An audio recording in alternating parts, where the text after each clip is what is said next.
Hey everybody, what is going on? I hope you guys are all doing well, and welcome to another tutorial video. In this video, I'm going to be explaining to you guys how you can use Asana for social media management, so let's get right into it. Now, Asana is in general just a task management system, which you can easily use to manage any sort of process, project, or anything that you want. You can even use it for daily, routine, itinerary, use it for whatever you want pretty much. Now, to use it for social media management, you just need to create a project that has the relevant tasks to that, and I'm going to show you how to do it right now. The first thing you're going to want to do is click on projects and click on the plus right next to it and click create a new project. I'll create a blank one and I'll use a list for this tutorial. Project name, let's say social media. Now, to create a project, just click create my project and add it to whichever workspace you want, or make sure that members of your workspace can access it, or only private to members that you invite. But I'll just create a project as is, and as you can see now I'll have a blank project. Now you just need to add the tasks that you want. You can create sections to easily differentiate between the sections and make sure that it is relevant, or the tasks are relevant to that section. For example, here I'll add posts for Instagram. Here I'll add, I don't know, reels, and here I'll add community engagement.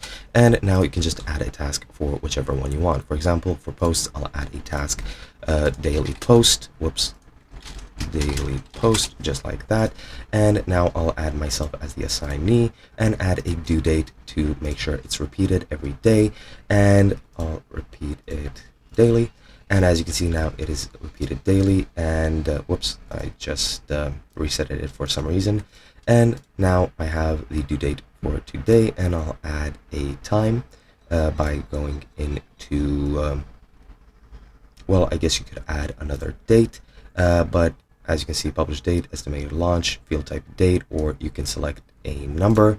And now for number, I will use a custom label, let's say time, and position it to the right. Decimals, I don't need it, and I'll just add it to my workspace's field library. Then just add the field title, time, and create the field. And now I can input whatever I want. For example, 12:30, and it can only contain numbers, so I'll need to muck around with the actual format of it, but now you can add it like that. For reels, you can add the same thing, repeat it daily if you want, repeat it weekly if you want, and then you can set the time where you want to do it. And that's pretty much all you need to do. Just add tasks under certain sections if you want to, and just review them daily and keep yourself accountable, and then you'll be able to use it for social media management. And that's pretty much it. Hope you guys enjoyed, and I'll be seeing you guys in another video.